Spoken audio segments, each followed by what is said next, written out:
में कुछ पल ऐसे होते हैं जिनको हम कभी भूल नहीं सकते। मेरे लिए वो पल था मेरा पहला शिप।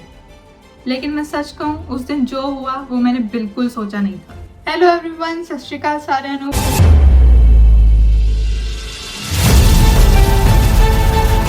आज के इस वीडियो में जो मैं डिस्कस करने वाली हूँ वो है मेरा फर्स्ट शिप का एक्सपीरियंस।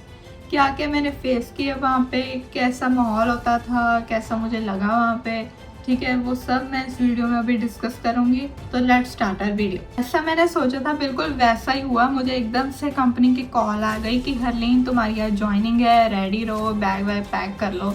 तो मेरे बैग ऑलरेडी पैक थे। मुझे पता था कि इस डेट के आसपास मेरी ज्वाइनिंग होगी, मुझे कंपनी ने पहले से ही बता दिया था।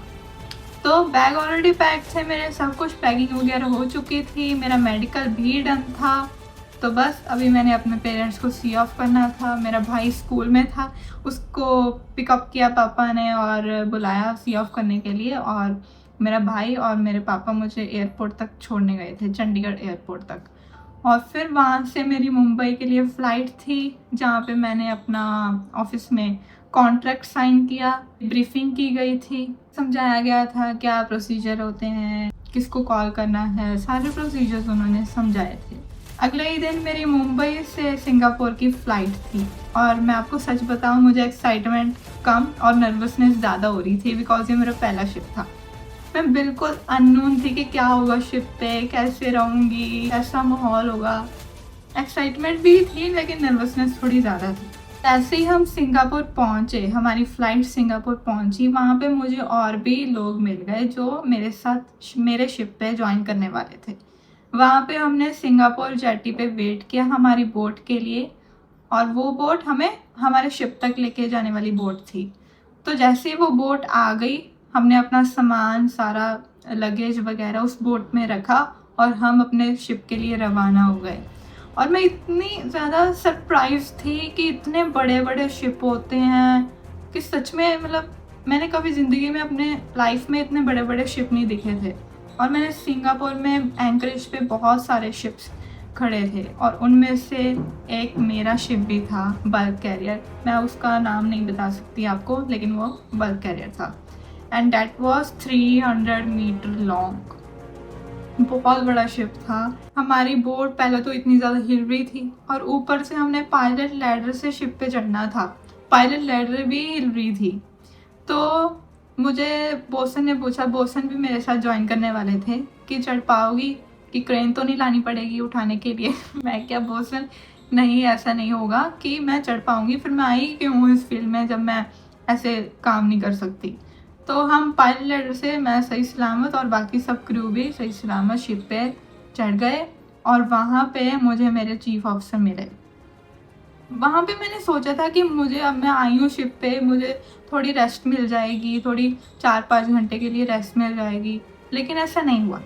मुझे मेरे चीफ ऑफिसर ने कह दिया कि रूम में जाओ, बॉयलर में चेंज करो और आ जाओ डेक पे। ये चीज़ मुझे मेरे चीफ सर ने इसलिए कही बिकॉज हमारा प्रोविज़न आ रखा था शिप पे। प्रोविज़न खाने पीने का और बाकी का डेली कंज्यूमेबल सामान होता है जो शिप पे रखा जाता है फॉर द क्रू, और उसको हम उनकी रिस्पेक्टेड प्लेसेस में रख रहे थे बिकॉज हमारा जो अगला वॉयज था वो था Singapore to Brazil 1 month voyage, और वो प्रोविज़न भी हमारा 1 महीने का था।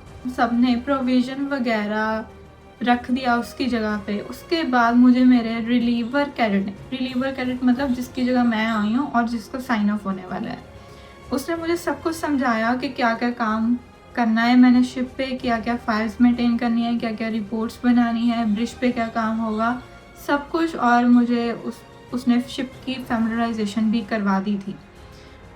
एंड उसके बाद मेरे दिमाग में एक आइडिया आया कि ये सब चीज़ें कि मैं बोल सकती हूँ, कभी मेरे माइंड से निकल सकती हैं। तो मैंने जो भी वो समझा रहा था उसकी मैंने वीडियो बना ली थी। तो जब भी मैं बोल रही थी, मैं उस वीडियो को वापस से देख रही थी ताकि मुझे याद आ जाए, और ये बहुत अच्छा तरीका है। तो जैसे ही मेरा हैंड ओवर, प्रोविज़न, इन सब का काम हो गया था, चीफ सर ने मुझे बंकरिंग में असिस्ट करने को बोला और फिर मैं वो करने चली गई। उस दिन तो मुझे बिल्कुल भी अपने कैबिन में जाने का मौका नहीं मिला और मेरा कैबिन भी बिखरा हुआ था, सारा सामान। मैंने सेट करना था वहाँ पे। नेक्स्ट डे सुबह मेरी मॉर्निंग वॉश थी 4 to 8। उसमें मुझे चीफ सर ने बोला था कि मैंने किसी भी इक्विपमेंट को टच नहीं करना है, मैंने सिर्फ लुकआउट रखना है। लुकआउट मतलब कि rule 5 lookout. Every vessel shall at all times maintain a proper lookout by sight and hearing as well as by all available means appropriate in the prevailing circumstances and conditions। ये हमारा rule 5 lookout है, सी fears को पता होगा, बहुत ही ज़रूरी rule है ये।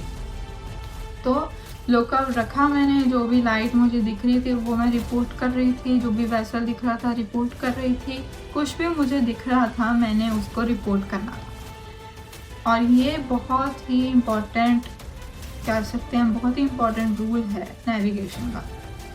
तो उसके बाद वॉच रखने के बाद मेरा डेक वर्क था। मैंने खाना खाया, ब्रेकफास्ट किया, बॉयल में चेंज किया और मैं डेक पे चली गई बोसन के साथ असिस्ट करने। और ऐसे ऐसे मैं डेक वर्क भी सीखती चली गई। और 1 to 3 मुझे चीफ सर रेस्ट देते थे।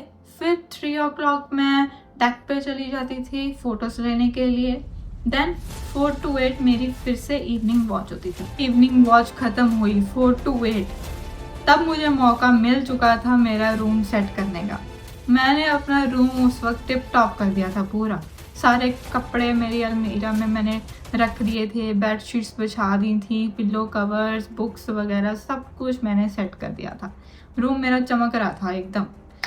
फिर मैं सो गई थी आराम से। फिर नेक्स्ट डे मेरी दोबारा 4 to 8 वॉच होनी थी, इसलिए मैं एवरी डे मैं 9 o'clock तो सो ही जाती थी शिप पे। 12 to 4 हमारे सेकंड ऑफिसर की वॉच होती है, तो कई बार मैं ब्रिज पे कुछ चीज़ें उनसे समझने चली जाती थी। तो ऐसे ही मेरा टाइम स्पेंड होता था। शिप पे पार्टीज़ भी होती हैं, वहाँ हमारा तो बारबेक्यू भी होता था।